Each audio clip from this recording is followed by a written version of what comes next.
अखंड मंडलाकारम व्याप्तम येन चराचरम, जो सभी ब्रह्मांड में व्याप्त है वो गुरु है। ऐसे पूर्ण गुरु प्रातः स्मरणीय सदगुरुदेव नानक जी के चरणों में कोटि कोटि वंदन है। कहते हैं जब हम गुरु के आश्रित हो जाते हैं तो हमारा चिंतन शुरू हो जाता है, चिंता समाप्त हो जाती है। जब चिंतन शुरू होता है तो गुरु कृपा दिखती है, और जब चिंता शुरू हो जाती है तो गुरु कृपा का हम अनुभव नहीं करते। इसी भाव को रखते हुए सदगुरुदेव के श्री चरणों पर एक भजन का भाव, जो भी रास्ते में आते आते गुनगुना रहे थे, कुछ भाव यहाँ पहुँच जाए। कहते हैं भाव की पराकाष्ठा से परमात्मा की प्राप्ति होती है, लेकिन भाव बदलते रहते हैं, एक जैसे भाव नहीं होते। जब परमात्मा का भाव हमारा भाव एक हो जाता है तो उनसे मिलन हो जाता है। इसके लिए संसार का कोई भी उदाहरण छोटा हो जाएगा, फिर भी कुछ न कुछ बोलना ही पड़ता है। जैसे हम आप मार्केट में जाते हैं, जो भी सामान खरीदना होता है उसका एक भाव होता है। उसके पास जाकर के पूछते हैं कि ये वस्तु कितने की है, वो अपना एक दाम बताता है। अगर उतने में लेते हैं तो प्रसन्न होकर तुरंत देता है, और उससे कम की बात करते हैं तो कुछ चर्चा होती है। जब परमात्मा से छोटा भाव हमारा होता है तो भगवान से बात तो हो सकती है, लेकिन मिलन नहीं होता, प्रेम नहीं होता। वो प्रेम जब परमात्मा का भाव, गुरु का भाव और अपना भाव एक हो जाता है, मन से मन मिल जाता है, चिंतन से चिंतन मिल जाता है, उसी का नाम मिलन होता है। हमारे हैं श्री गुरुदेव, हमें किस बात की चिंता। हमारे हैं श्री गुरुदेव, हमें किस बात की चिंता।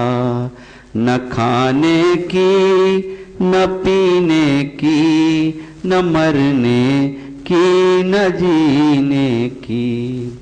न खाने की, न पीने की, न मरने की, न जीने की।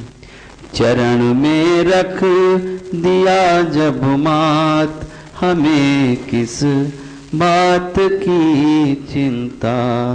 हमारे हैं श्री गुरुदेव, हमें किस बात की चिंता। किया करते हो तुम दिन रात, क्यों बिन बात की चिंता। हाथ में हाथ जब उनके, हमें किस बात की चिंता। अगर चिंता हो तो गुरु के नाम की चिंता हो, कि हम गुरु का नाम कितनी बार लेते हैं। कहते एक बार अपने सदगुरुदेव का नाम लेने से अनंत बार परमात्मा के नाम लेने का लाभ होता है। चाहे उन्हें ईश्वर कहो, चाहे गुरु कहो, शब्द अलग अलग हो सकते हैं, तत्व एक ही है। उस तत्व का नाम कुछ भी रखा जा सकता है, लेकिन तत्व तो तत्व ही होता है। उस तत्व की उपासना एक निष्ठ भाव से करना चाहिए। जैसे एक पतिव्रता स्त्री अपने पति का ही चिंतन करती है, उसी प्रकार एक सच्चे शिष्य को अपने गुरुदेव का चिंतन करना चाहिए।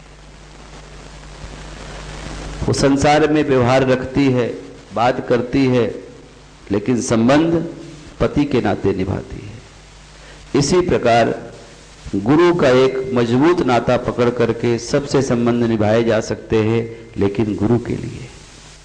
जब इस प्रकार का चिंतन मनन होने लगता है तो जीव, जैसे महाराज बोल ही रहे थे कि जीव फिर वही हो जाता है जिसका भजन करता है, जिसका चिंतन करता है। हम जैसा सोचते हैं वैसा ही बन जाते हैं। जितना ऊंचा चिंतन होगा उतना ऊंचा सफर होगा।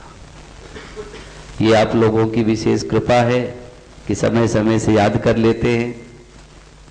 और आज 16वां दिन है। हमारे यहाँ भगवान श्री कृष्ण को 16 कला अवतारी कहा गया है। किसी में एक भी कला हो जाती है तो उस कला के द्वारा उसको जाना जाता है। जो पूर्ण होते हैं उनमें सारी पूर्ण कला होती है। ऐसे महापुरुष का हम दिव्य दर्शन कर रहे हैं। कहने का भाव यह है कि मनुष्य के जीवन में 4 कृपाओं का होना आवश्यक है। पहली कृपा आत्म कृपा। जब आत्म कृपा होती है तो हम परमात्मा की ओर बढ़ते हैं, गुरुद्वारे की ओर चलते हैं। जब हमारी आत्मा कृपा करने लगती है कि चलो गुरुद्वारा चलना है, तो पहली कृपा शुरू हो जाती है। वहां पहुंचकर जब गुरु ग्रंथ साहब का दर्शन करते हैं, पाठ सुनते हैं, फिर हमारे ऊपर ग्रंथ कृपा हो जाती है। ग्रंथ की कृपा होते ही हमें वर्तमान में संतों की कृपा का अनुभव होने लगता है। और जब संत कृपा हो जाती है, फिर चाहे गुरु कहो या परमात्मा, वो कृपा फिर मांगनी नहीं पड़ती, वो अपने आप होने लगती है। इसलिए मनुष्य के जीवन में 4 कृपाओं का होना अपेक्षित है, आवश्यक है। वो केवल सत्संग से हो सकता है। हमारे यहाँ एक रामचरितमानस में ये बात कही गई है कि बिनु सत्संग विवेक न होई, राम कृपा बिनु सुलभ न सोई। बिना सत्संग के विवेक होगा नहीं। विवेक क्या है, क्या करना है, क्या नहीं करना है। और ये जब तक आत्म कृपा नहीं होती, राम की कृपा नहीं होती, ये विवेक नहीं होता। और जीवन में जब विवेक हो जाता है तो फिर सत्संग मिलने लगता है।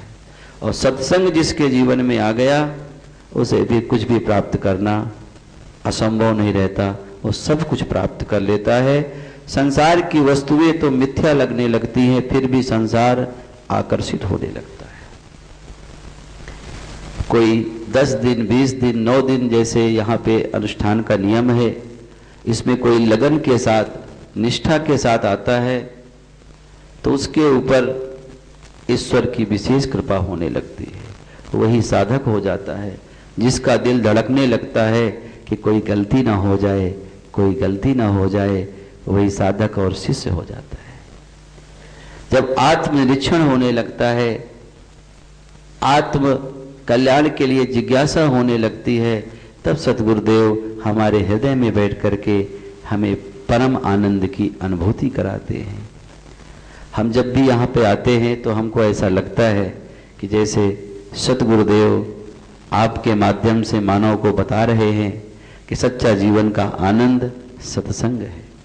हमने बहुत जगह सत्संग का आनंद लिया, लेकिन यहाँ पर कुछ बिरला ही आनंद होता है।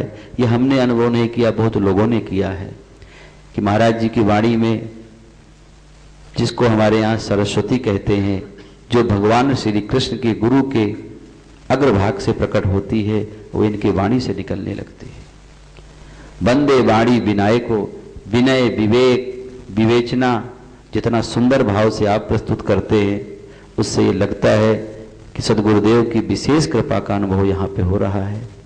और ये संयोग ही है नारायण कि हमें भगवान चुन लेता है कि आप इधर से चलो और सत्संग का लाभ लो। महाराज जी से प्रार्थना भी किया कि महाराज हम सुनने के लिए आते हैं, फिर आपने कहा कि थोड़ा सा चर्चा करिएगा। तो अपनी वाणी को पवित्र करने के लिए जो भी भाव भगवान हमारे मन में देते हैं वो आप तक पहुंचाते हैं। पर यही प्रार्थना करते हैं कि सतमार्ग ही जीवन का परम लक्ष्य है। उस लक्ष्य की प्राप्ति केवल सत्संग से हो सकती है, गुरुद्वारे से हो सकती है। इसी के साथ अपनी वाणी को विराम दें।